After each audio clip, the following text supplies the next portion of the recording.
Right off Ignatia Valley Road lies the Shadelands Ranch Historical Museum. The museum showcases many of the historical artifacts of Walnut Creek and serves as the foundation for the Walnut Creek Historical Society.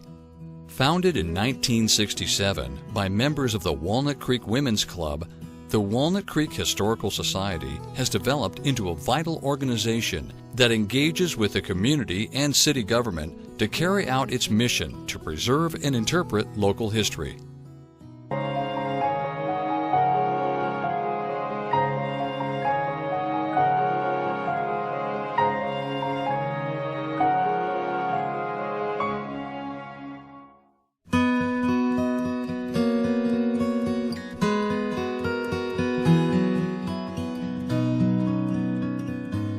The Shadelands Ranch Museum House was built by Mr. Hiram Penniman. Mr. Penniman came to this area in 1853 and squatted on the land for a number of years. He eventually built this house. This is the last house that was built on the Shadelands property. Not the first, but the last.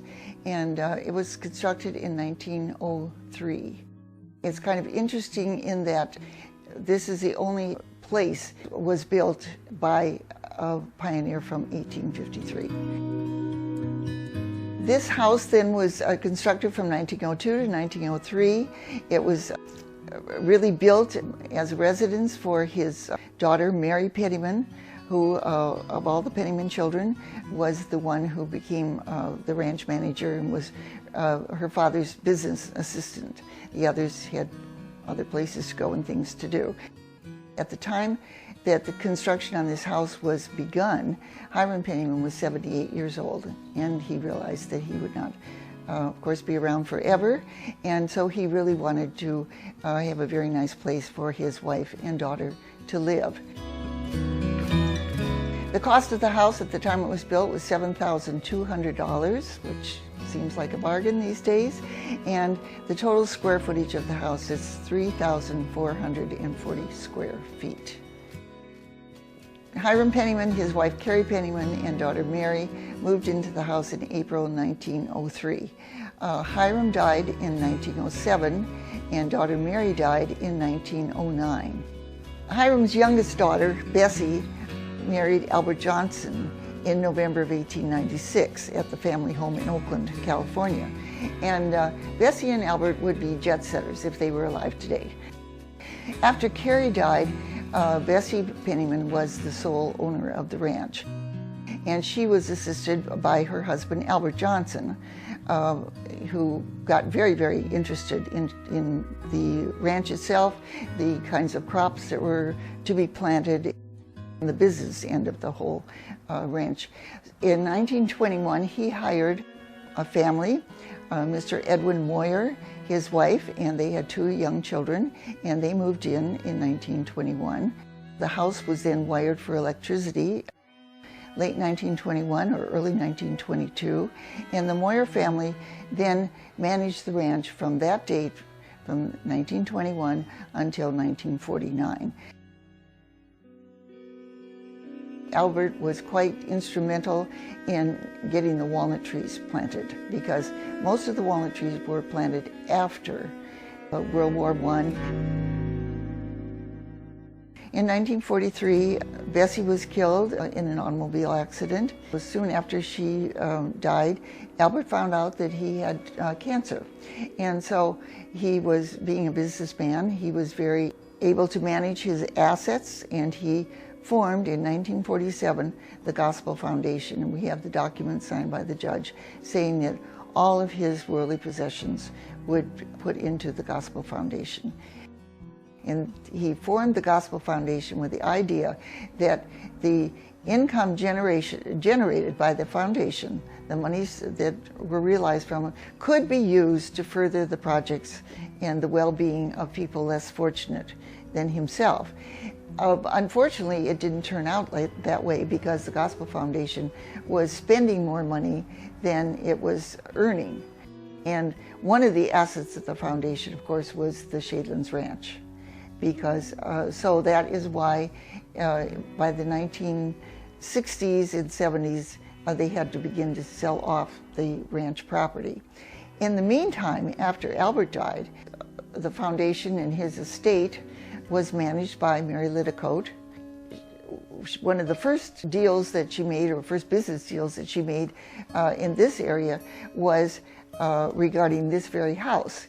It was an agreement with the Mount Diablo School District and the Cerebral Palsy organization here in Contra Costa County to provide schooling for children with cerebral palsy. And so they rented the house for $1 a year. And of course the children were pretty severely handicapped and had braces on their legs and arms and so forth.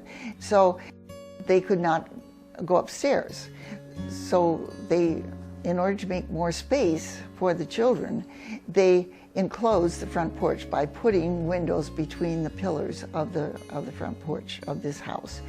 And the school actually opened in October of 1952, and it closed in August of 1956, because in those 4 years they went from a beginning student population of 5 to 27, in which, so obviously there was not enough space here for that many people. So the Mount Diablo School District built its own school, which they named Shadelands School, and it's still open today. It's located near the district office out in Concord. After the school closed in 1956, the house was empty for many years. And then in the 1960s, because of financial reasons, they started to realize that they were going to have to sell off the ranch property, and which they did in a very systematic manner. Got closer to 1970, there was a lot of controversy about the house itself, what was going to happen to the house. And so in 1967, the Women's Club of Walnut Creek, under their president, Mrs. Melvin Jory, formed the Walnut Creek Historical Society. And the idea being that they wanted to preserve this house, all of the people to come in the future years. And they were successful in doing that. October 2nd, 1972, legislation was introduced that the city of Walnut Creek would accept the donation from the Gospel Foundation, the donation being this house and 1.5 acres. Interesting time, and I remember there was a lot of talk in the newspaper about, you know, moving the house, tearing it down. Thank goodness didn't do any of those things. And then even after it was opened as a museum, it was suggested that the house be moved to Heather Farm Park. And they felt that it was a better location, that more people would see it there and so forth and so on. But the Historical Society persevered in maintaining the house at its original site, which turned out to be a very good thing, because then by 1985 we were able to be placed on the National Registry of Historic Places. And had the house been moved even 6 inches, that designation would not have happened.